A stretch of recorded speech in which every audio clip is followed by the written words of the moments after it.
It's so interesting because of Jerry's curiosity and his courage, it gave me, because I already had it, the curiosity and the courage to communicate through the Ouija board. And I went to the Ouija board once. I've had wonderful, positive experiences with it. I've never gone to the Ouija board when I was kind of emotional and confused and overwhelmed. But I was having a difficult time. So like everything, you find it to be a reflection of your vibrational place. Yeah. Yes. And a representative of the expectation that you hold in the moment. Yes. Yes. And I went to the board, and it was so interesting. I didn't go there. I was lying in my bed, and I was feeling very pitiful about having a difficult time paying my rent and paying these bills.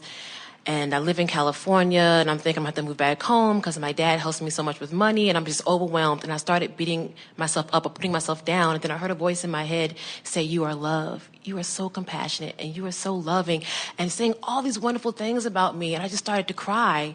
And then I went to the board. I felt like Spirit moved me to go there. And I had a conversation. And I asked who was I having a conversation with, and it spelled out God. And then I asked, then they told me, they spelled out, "Talk to Abraham." And I said, "When? How?" And then he spelled out May 13th, 2006. And I said, "But how am I going to talk to Abraham? I barely paid my rent last month. I've got bills and I've got this. How am I supposed to go see Abraham? I can't afford that." And then it spelled out, "God will make a way. Have faith, have hope. God makes miracles." And I'm here today. And I really felt like I did the work with my through the emotional skills of getting here. But the money, I don't understand why I was so resistant to, I know. Well, feel how that feels. In other words, when you said the money, and you put your head back, and I'm feeling hot, and it's cold in here. The drama of it. It really is. I mean, I'm living by myself. I was feeling like a late bloomer, and I suck. I feel sometimes like I suck at being an adult. You know, I still go to my dad. Well, you got to get over that. In other words, so tell a different story, because the universe does not know if the vibration that you're offering is in response to the reality that you're living or in response to something that you're imagining. And so what you're saying to us is, I have a hard time imagining beyond my reality. And we say, because my reality seems to be dominant. I'm so mad at myself, and I feel so dependent, and I'm so embarrassed about being so dependent. And we say, stop beating that drum and start telling a different story. Tell a different story, and the different story will become dominant. It really is that simple. And in the beginning, as you tell the story, now here, you'll like this. This is a tricky part.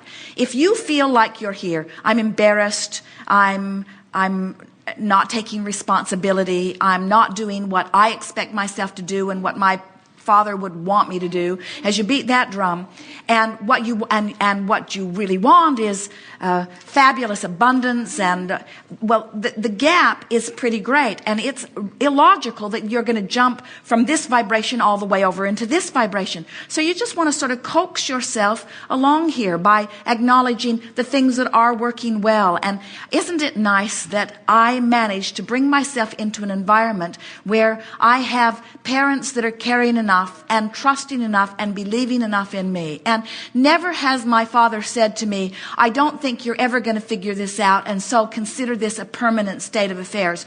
Always the impression that he is giving me is, "I see this as a temporary thing with you, and I'm willing to do whatever I can do to help you out right now. And sweet daughter, we are not sacrificing in any strong way about this." In other words, you're not getting any grief from your father because he's living what we're teaching in that sense. In other words, he's believing in you. And so now that feels a little better. And then you say, "Oh, but he believes in me, but he shouldn't believe in me because it's been going on so long." And we say, "Now which thought feels better?" Of course he should believe in me, because I've given him so many reasons to believe in me. He's seen me succeed in everything that mattered to me, and he knows that this is no different. And he's patient enough to give me enough opportunity to get my balance, and I'm sure going to get my balance, and I can feel how clear and how strong I want this. And I'm proud of myself for caring. There might be people who could just take money from their father forevermore and try to figure out how to get more and more and more and more and more.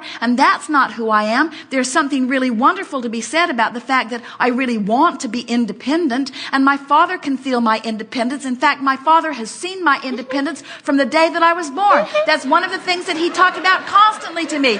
You are so independent. You are so strong-willed. You are so strong-minded. You always do what you're going to do. And so why is this any different? And so I've just got this one little bugaboo going on where I'm not allowing myself to. But why am I not allowing it? Why am I so resistant? I know what you're talking about. I feel it and I know it, but I'm resistant. Because you're a really stupid person. I knew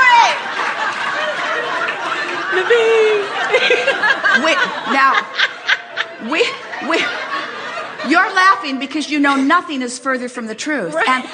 And we wanted to play with you in that way because we wanted to say to you, don't ask a question unless you know the answer is going to please you. So when you say, why are things going so bad? What answer could possibly come other than, well, things are going bad because you are bad. Or things are going bad because there's voodoo. Or things are going bad because you didn't live right. Or that's where people get all those crazy answers.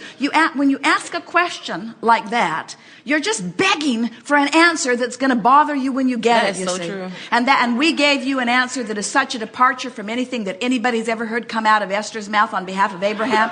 In other words, nothing could be further from who you are. You are brilliant. You are not stupid. And you are worthy. You are not unworthy. And so why is this happening to me? Is because I keep saying, why is this happening to me?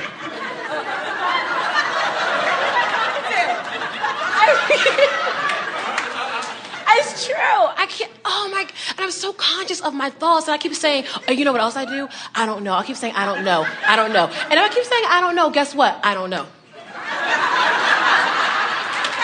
But I don't know why I keep saying it. Well, we know. Please tell us, sister, I don't know. You're stupid.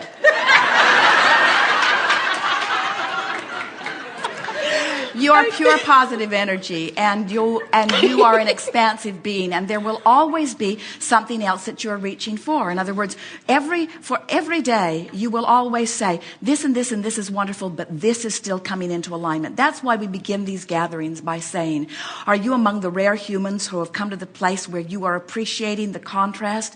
Are you loving those desires that are yet unfulfilled? And most everyone says no, or if they say yes, they don't mean it, because most people really would feel better if their desires could be manifest, and they will. But this is just one of the, Esther will say, oh, now I really get it. Now I get it. Oh, now I really get it. And we want to say to her and to you, you're not ever going to really get it all, because as soon life experience is going to cause you to ask for this, and you're going to get up vibrationally up to speed, but then guess what? A new set of circumstances is going to cause a new launching, and you're going to be vibrationally out of whack, and then you're going to get up to speed, and then it's going to manifest, but guess what? A new set of contrasting experiences is going to cause another launching.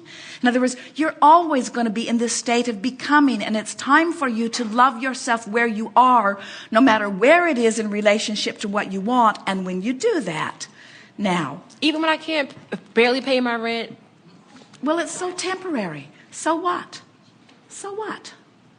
Doesn't feel like so what though when you have to go to my dad and be like, Daddy, can I have some money? I can't.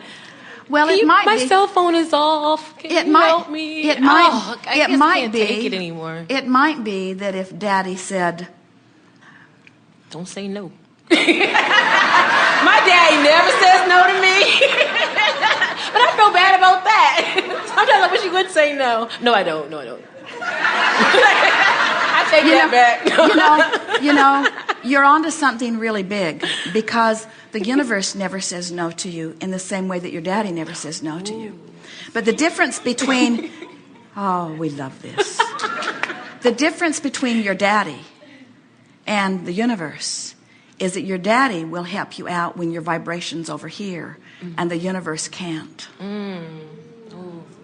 So your daddy has disempowered you. Yeah, because he's yielded to your negative emotion. Yeah. Where source energy never yields to your negative emotion. Source energy holds the promise of what you want for you eternally, and waits for you, lovingly waits for you, and calls you forward into it. And that's what's bothering you so much. You know that you are defying the laws of the universe, and you're putting your father in a position of doing something that Source cannot do. I know. Abraham, you're going to make me cry. That's So now say, true. Daddy, Oh, I need a little money, but just for a little while, because I'm getting this figured out. And right. I'm coming to you. I've come to you from my place of desperation on many occasions. But now I want to tell you, I'm not coming to you from desperation. I'm coming to you from hope. Yeah. And what my hope is that this will be the last time, or one of the last times, or maybe one of the last 10 times that I'll be asking you for anything. That sounds about right. Because I can feel I'm getting lined up with my flow, and I can tell that well-being's beginning to come to me. And thank you for being there for me, but I'm going to ask you less and less. And so do me a favor and don't make it so easy for me to ask you for money, because I'm really wanting to open my own reservoir, and I want it to be from someone other than you. Say to him, you have been the vortex through which so much of my well-being has been flowing. And I love you for every bit of it, but I can feel in my heart of hearts that there's a huge vortex with huge abundance that's coming to me. So I promise you, Daddy, I see this as so temporary. I'm really on to something. Now, doesn't that feel better? That feels great. But does that mean I have to give his credit card back to him? Because I was thinking about doing that once, but I got scared. I was like, no, I better not do that, because I might need it. I'm not giving back that credit card yet.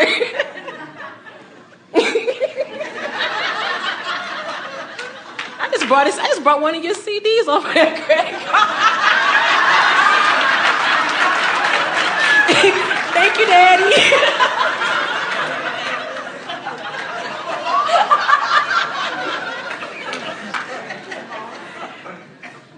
You should be well paid for the entertainment you provide. Well, I am an actress. I'm a working actress, which means I'm not really working. We can feel from, and everyone can feel, the power and the clarity of that which you are. And there is no possible way that which you are and that which you want will not culminate in fabulous success. It's just a matter of time. Thank you, Abraham. I love you all. Thank you so much.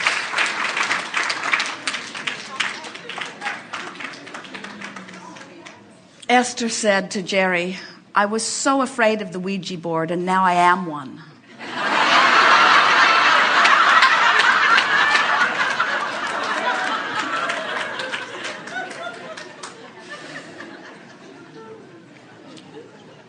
We are out on the leading edge, aren't we?